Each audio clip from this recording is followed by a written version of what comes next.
Ka gane layin nan aboki? Na gane layin yana ta dan bayan nan ne. Shi yasa. Sannan sama akwai wata budurwa da na taba yi. Ka gane? Sunanta Khadija ko? Ka gane a shi wallahi. Gaskiya ne wannan. Yarinyar nan ta ban wahala. Ba damuwa. Daga karshe babanta ne ya rako ni daidai can gurin da kake gani. Bari ma in nuna ma hotonta. Da kyar ka sha kenan. Ka gane ta?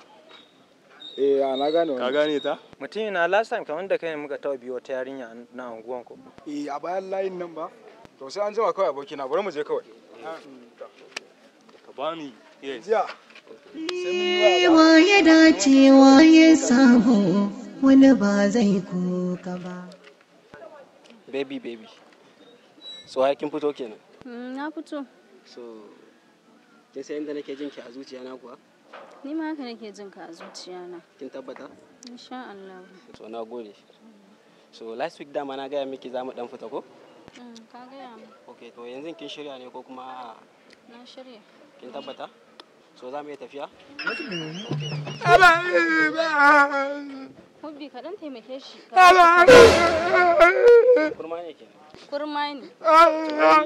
Damuwan kurma ne. Da kamar yana magana ne da sai dan tura mishi kamar 1 million haka ko? Ba Hubbi ka taimaka mishi mana kurma ne. Ai maganar ma ina tabawa sama ai. Bari na baka kan number din sai ka sa min. Ai maganar ma ina tabawa sama.